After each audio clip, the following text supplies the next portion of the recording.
Welcome to Business Innovators Radio, featuring industry influencers and trendsetters sharing proven strategies to help you build a better life right now. Hi, everyone. This is Dr. Tami Patzer, and I'm really excited about today's guest. She is truly inspiring. Her name is Tessa Greenspan, and she is a successful entrepreneur, business expert, and author of the book, soon to be movie, From the Outhouse to Penthouse. It will soon be adapted, like I said, into a movie. And even though Tessa's journey was very humble beginnings, she has an extraordinary story to share, and she'll be doing that with us today. So I'm going to ask her to share some of her insights into business, health, and how to live at your peak potential throughout your life. Welcome, Tess. Thank you so much. I'm honored to be on your show too, by the way. Thank you. So, Tessa, your story from Outhouse to Penthouse, great name. It's so incredibly inspiring. Can you share with our listeners some of the key attributes that you believe really contributed to your success? Yeah. Can I start at the beginning? Yes, please do. Well, that really is always a place to start so that anyone can know where I came from. And it doesn't matter where you came from. It's where you decide to go, by the way. So my mother, I have to talk about my mother because this is really, the book was to honor her. And she's the reason that I'm the way I am. She was from the back hills of Arkansas. Her father was a sharecropper. She was one of 7 kids. Her mother died when she was 5. And then her father remarried another woman with 3 kids. Now, they lived in a shack, 2 bedrooms, 1 long room where they ate, with an outhouse, hard dirt floor, no electricity, and no running water. So that's where she began.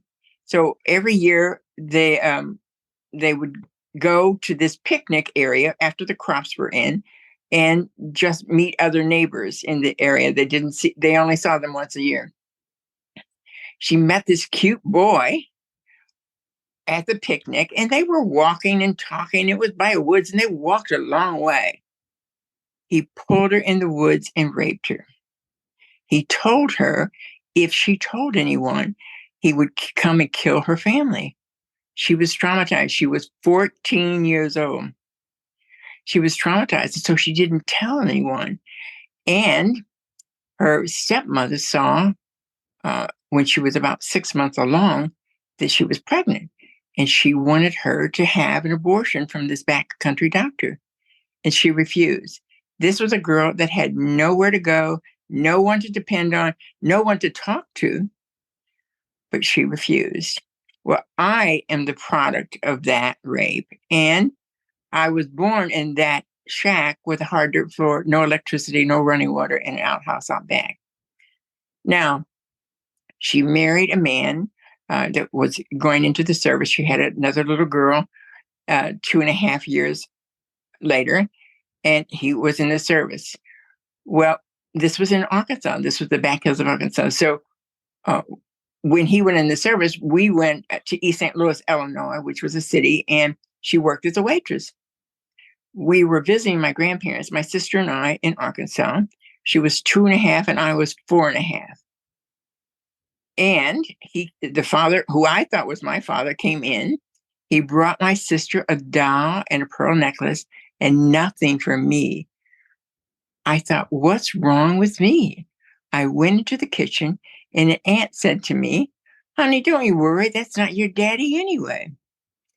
How do you process that when you're 4.5 years old? And I'm telling you this story because that was the moment that changed my life. I decided at that moment, I am going to be so strong, so cute, so smart that no one could ever ignore me again. And I became an overachiever, even at a very young age. Well, fast forward a little bit, not long. We were visiting my grandparents again in Arkansas. My mother was working as a waitress. Her co-worker said that he was driving to his relatives and he would drive her. On the way, they hit a huge concrete abutment, crushed her from the waist down. They had to cut her out of the car. Now, at this time, she was 20 years old. She was in the hospital. Every bone in her body, by the way, from her waist down was crushed. She was in the hospital for 13 months. After 12 months, gangrene set in her left leg. And the psychiatrist came in to tell her that they were going to have to amputate her leg. 20 years old. She said, do what you have to do. I have to get out of here. I have 2 little girls to raise. Now, this is the kind of person that was my role model. And that's really why I was able and have been able to achieve so much, because I had this phenomenal, strong role model that never felt sorry for herself, never complained. It was just amazing. She got out of the hospital. She had 2 kids, 1 leg, and no money. We were on welfare in East St. Louis, Illinois. She did not want to be on welfare. You know, it takes about a year for amputee to heal in order to be fitted for prosthesis. She found a government program to taught people different skills. She went to school on a bus, on crutches, with 1 leg for over a year, learning to be a secretary in an office. We got off of welfare. So this, and I'm telling you these things for the simple reason that I feel so blessed, because I had a mother who loved me unconditionally, and nothing was going to stop her, no matter what. Fast forward, she always said, you can be a victor or a victim. And there's many things that I did and learned really from 10 years old. I wanted clothes, so I learned to sew. Neighbors taught me how to sew. I went to Salvation Army, spent 10 cents, got 2 outfits and took them apart and made some really cute clothes. So that was my determination. And it was because of her. So fast forward, eventually I grew up and got married, and I had 2 children. I'm going to stop for just a minute, though, and say, you can be a victim or a victor. You choose. And that was from my mother.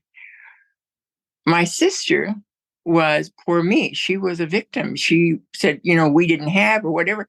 I was going to find a way no matter what happened. No matter what, I was going to find a way to succeed in what I wanted to do. And I will tell you eventually what happened to her. Just think about it, though. If you're in the same house, and I've asked many psychiatrists, what makes one person thrive and another not? And most said it's resilience. It is resilience. But it's also a decision that we make. And I don't know why I did, but I want to tell everyone that it really is the decisions that you make in your life. And many times you're a little bit older than 4.5, but maybe 12 or whatever. When you have something all the time, you're going to always then be this way, or you're never going to be this way, or one or the other. It's decisions that you make, and sometimes it's subconsciously, that you're always going to be this way, or you're never going to be that way. I decided I was going to be smart, cute, successful, all of this, and an overachiever. And my sister decided, for me, I didn't have anything. And so she actually became an alcoholic and then a drug addict.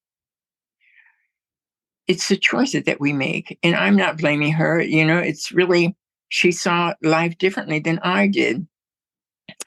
As I said, fast forward, I always try to help my daughter. I got married, had 2 children. My husband and I had a small store, mostly fruit and produce. And we serviced a lot of peddlers, men who would come and pick up produce. We had a huge refrigerated place in the back of our store, and we would provide the produce for these men to go sell. These men made a lot of money. And so I was looking around for something to really help my mother, to give her a little bit extra, and to help my sister get an apartment. And I didn't want to take away from my family. And I was looking for something extra to do. And I saw all of these men coming back making a lot of money. And I said, I can do that. I bought a big bread truck. I rented a gravel lot in Pontoon Beach, Illinois at 111 and 162, made it A-frame black and put the special of the day, picked up the produce every day, and I was in business. I made a lot of money, more than most men could. Now, I did work 7 days a week for 9 months of the year. I did that for 5 years, and it's where I learned so much about people, how to market, how to do all of these different things. And it was the first thing I did by myself, which gave me confidence. I did this for 5 years. Do you have a question? Yeah, I'm thinking about your business, all of that business acumen, and how you developed it. And so, can you talk about the practical tips about how you did develop that business? I can. I think it's probably would be more helpful for me to tell about the store that I bought, which uh, it was really learning on the fly, the fruit stand. I mean, the produce stand. It was really a great information. And one of the things I feel strongly about is that customer service is the best thing. Being friendly, going above and beyond is really a good thing also. So I think I have a lot more tips when I bought the store. When I closed the fruit stand, I decided I wanted to have a store. And I found 2 partners in Belleville who had a chain of stores in Belleville, Illinois, and asked them if they would like to partner with me in a store in St. Louis. And they did. And our agreement was that they would run the store because they had more experience in the grocery store itself. And this is something that I take responsibility for. I was not watching. I was not paying attention. After about 4 years, they wanted a meeting. They handed me the keys and said they were declaring bankruptcy. They had sold the stores, the man defaulted, and there were a lot of major other problems. This was traumatizing, really traumatizing. And so I didn't know what to do. So I had a lawyer, and most people wanted me to declare bankruptcy. I wasn't going to do it. You know, I knew all of these vendors, first of all, and I decided I was going to give it my best to turn the store around. When I got into the books, I saw how they'd done it. They had gotten one vendor and went as far as they could go and then switched to another and then had all of these vendors. I was left with $1 million in debt in today's money. And I can tell you, and this is another really important thing for your audience, and that was, it was eating me up, that I had been betrayed, all of these things. It was really important that I forgave them. Doesn't mean I forgot it, never saw them again, ever. And it was really important for me to clear my mind of that because it was important for me to use every ounce of energy I had to turning the store around. By the grace of God, little by little, in years, I was eventually able to pay that amount of money off. It took a lot, and I did, and I'm really grateful. So many things I'm grateful for now. I built that business. It was a small store, and it was really doing successful. And I then decided I was going to open a store 3 times the size because the people would just go around and around. There was no more place to park even. And it was just too small. So I opened a second store 3 times the size as the first. And this is where I have a lot of really great suggestions for your audience on the business tips. I didn't realize that I was creative until after the fact, actually. I designed the store, and my goal was always to have a toy train. I wanted to really market to families with children. I had a toy train that went around the entire store over the shelving. And each day, it was big, a G gauge train. The kids loved it. The mothers loved it because the kids wanted to come to this grocery store. And most kids don't want to do that. I would make a sign every day. And this is a creativity part here. Every day, I would make the sign. There was a flat car. It was G gauge, which was the biggest toy train you could get. And I would put the special of the day. Well, the mothers always had to go around the entire store because the kids wanted to see it. And they saw the special of the day. And there were a lot, and there's a lot of tips in the book. There's really so many things. When you find a need, this is what I say, find a need and fill it. Find what people want. Another example is there were a lot of Bosnians that came to St. Louis. I thought if I could bring something from their homeland, it would make them feel welcome. So I found an exporter in New York, and I brought in a pallet of mixed Bosnian food. I then advertised in their little Bosnian newspaper. And I was in business with the Bosnians. Little by little, the aisle grew until it was like a 4-foot, not even a 4-foot section, to a 16-foot aisle of Bosnian food. Then I found out that they love cubanella peppers, which was not available in St. Louis.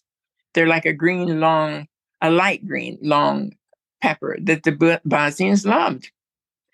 I had a farmer who then grew the cubanella peppers for me. And I sold them by the case. They absolutely loved it. So this is like finding a need and filling it. It's just being aware. And this is what I like to encourage everyone, is being aware. There are several other things that I think would be really helpful to people. And one, and I'm doing all the talking, by the way. Do you want to ask me any questions? Well, I was just listening to everything that you were saying. And like you said, you're giving some really good creative business tips. And it's interesting to me because a lot of the things you're talking about, even though they were happening in a brick and mortar situation, you can still apply them today. Yes. In both brick and mortar and then also online, because True. What you're talking about are really practical. And it's interesting that you were aware of who your customers were and exactly who your customers could be. And even though you said, okay, I'm just this very small group of people, but you did all the right things. Like you found out, well, what do they want to, what would they buy from me? Then you promoted it in places where they congregated. And if you look at that, it's the same thing that you tell people today about where are your customers? Where are they looking for things? And your examples are right on target. It's just, in the time you were doing it, like the Bosnian newspaper, well, that might be today a Facebook group where you might be sharing things. So I find that's great. So I'm letting you give all these great tips. And then I definitely want you to talk about this movie that's going to be happening. So if you can give a few more tips and then go ahead and talk about the movie, I'd really appreciate it. Okay. One of the other things I say, there's several other things that are creative that I would like to share, because it doesn't matter what business you're in, whether you're a CPA firm or whatever kind of business, you can take from what I am suggesting and put it towards what your business is. And there are many ways to do it. When I designed the second store, I had a wishing well built. And I decided that I was going to have a nonprofit every single month and whatever monies from their friends that was put into the wishing well, I would match up to $400. This worked so well. I talked to this was the agreement that I stipulated, that you put it in your newsletter saying that you can donate money and no sale is requested or required. Then at the end of it, I had this huge write-off check that I would take a photo with the executive director. I got more, and I was just doing it because I felt strongly about it. It was so amazing. I got more publicity from that than anything. So, every single month, a different organization. You can imagine how much publicity there was. It was really, I was a community store. We had different events, different things going on. So people would come and they would just love to just visit the store because there was always something going on. And that's creative also. It's really important. Charity is good for business. It's good for your soul also. Don't just do it picking something out of thin air. Do something that you feel passionate about, because then you really will get into it too, whether it be can drives, different events, different fundraisers, whatever. It really would be a good thing. Charity is great. One of the other things that I did is that I had cheese, and I could not compete with the chain stores. So I was racking my brain, what can I do? So I found a cheesemaker in Wisconsin, and my manager and I went, and I made a deal that they would send me 3,000 pounds a month. And then I built this room for girls who did nothing but cut, wrap, and slice. I was able to cheese, and there were like 200 kinds. I was able to sell cheese $2, $3, $4, $5 a pound less than the chain store, because the packaging, the packaging really adds so much to the cost of anything. So that was another. So there's many things that I did that I didn't know was creative. I was just wanting to survive and finding ways. And I discovered that I was very creative in a lot of different ways that I didn't realize at first. So I'm really blessed. There were so many other things, and people can read the book if they like. But it's really, it was fun too. I had 80 employees. I loved the people, my employees. And I say also to people in business, treat your employees as if they're your most valued customer, because they are. They're the front people usually that represent your company. And it's really important. One of the other things I did is I set up a profit sharing plan, because I wanted everyone to feel really that they're part of this. So there's little tips that I think are really valuable for listening audiences. I agree. And like you said, all of those things, when you realize the value of those employees, because they are the people out there every single day. Yes. It can make or break your business. Yes. Sorry about that. But I love the cheese idea, because so you actually went to Wisconsin, found a cheesemaker. Yes. They were able to make 200 different cheeses that right. You were able to buy in bulk, and then you had the employees cut them and package them up so that right. But the idea of 200 different cheeses, I don't think local grocery stores even carry that many cheeses. I don't know. They don't. But they don't. And there was some that I had to get from other places, but the major bulk was from the cheesemaker in Wisconsin. Yeah, that's really phenomenal, because I know in just the local grocery store I go to, it's probably 12 feet of different cheese. But I noticed that there's maybe 5 brands, and the store brand is normally the one that is the least expensive of all of those and everything. But yeah, the tips you're giving. So in your book, you are actually giving all these fabulous creative business Yes. ideas, and just Yes. the few that you've talked about. I mean, in my mind, you could easily, again, apply any of this to today, and, with a unique product that you could either sell physically in a brick and mortar, or of course go online. That's true. So that is pretty phenomenal. So yeah, tell me more about your movie, and how that's coming together, and how that happened. Well, it happened because so many people said, this is so good, it needs to be a movie. I mean, I heard that so many times, and I thought, and I knew it was going to be a movie. My goal is to inspire, to encourage, for people to know they're worthy. And it doesn't matter where you come from, it just is what you decide, where you decide you're going. And I really want to encourage, and it's really inspiring. And a movie will inspire many, many people. And this was really my goal then.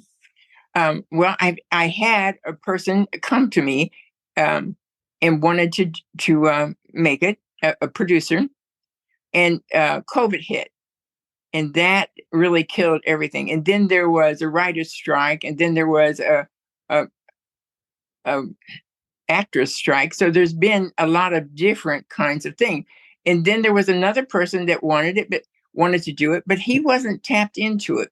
My goal is that the person that makes it, it's really important for them to be passionate about it, for them to want to make a difference too, and that it be the best movie they can possibly have. So that didn't work because I really didn't feel that they were sincere. And so actually now I am really wanting, or desiring, that people suggest persons or introduce me to someone. The screenplay has been written, and they may want to rewrite it, or reframe it, which is okay.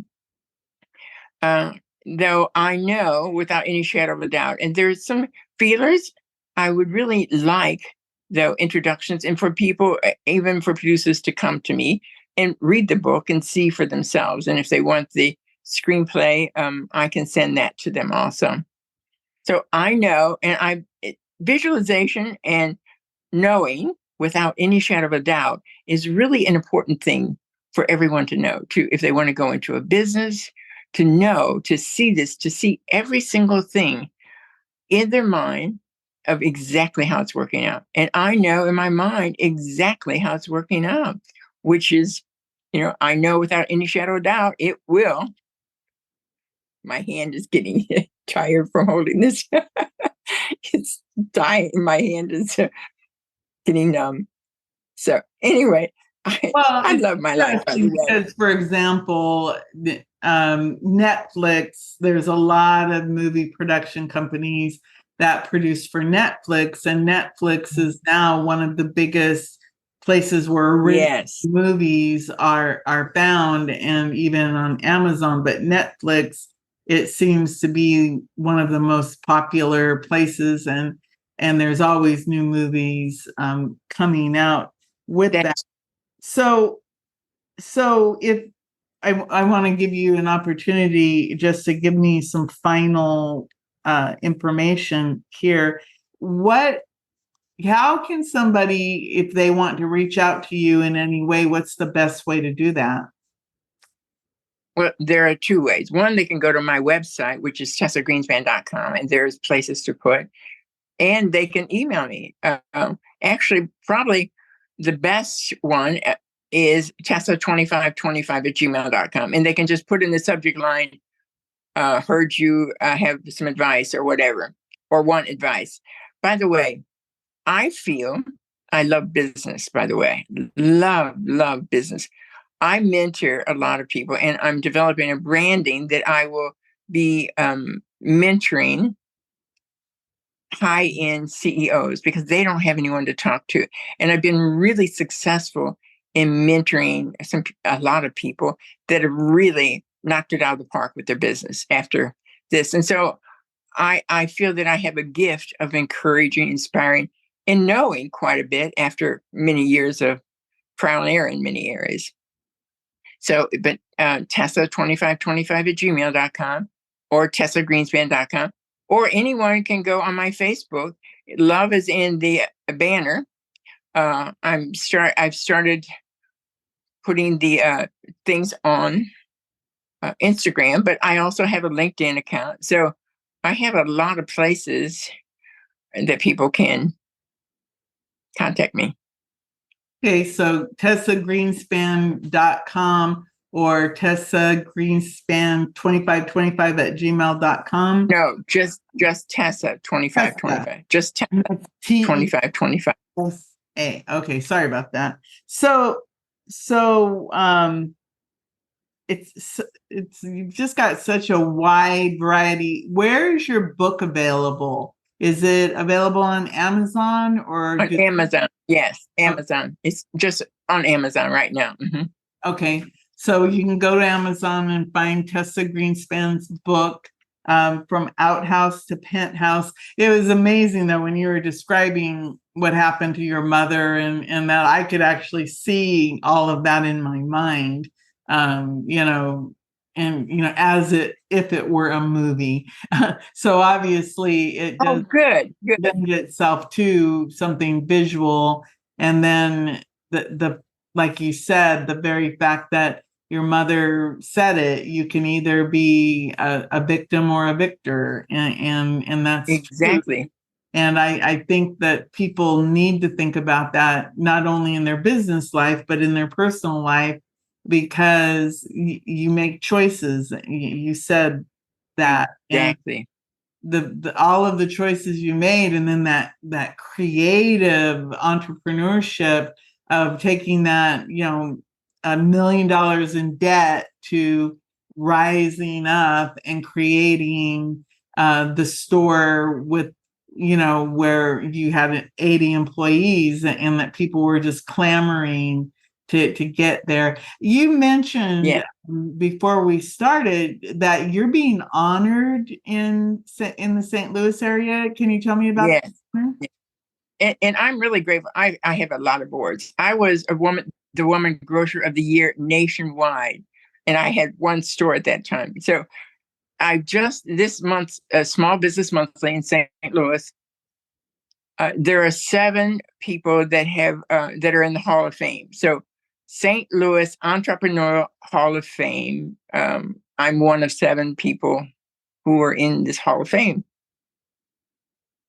Well, congratulations on that. So before I let you go, do you have any final words for the audience? No, I just want everyone to know to be creative, and nothing is out of the box. Just have fun with it too.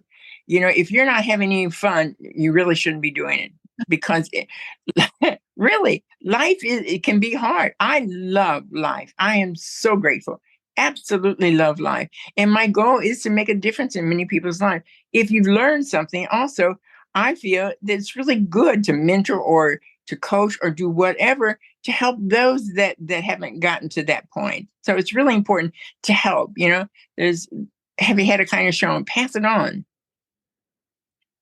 Good advice. So everyone, TessaGreenspan.com, reach out to her, read her book, From Outhouse to Penthouse. And again, just in the short time we've been talking, she's really dropped some golden information. So I suggest you go back and listen to the interview again, take notes, and get all the gold that Tessa Greenspan has given us.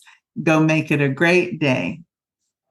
Thanks for listening to Business Innovators Radio. To hear all episodes featuring leading industry influencers and trendsetters, visit us online at businessinnovatorsradio.com today.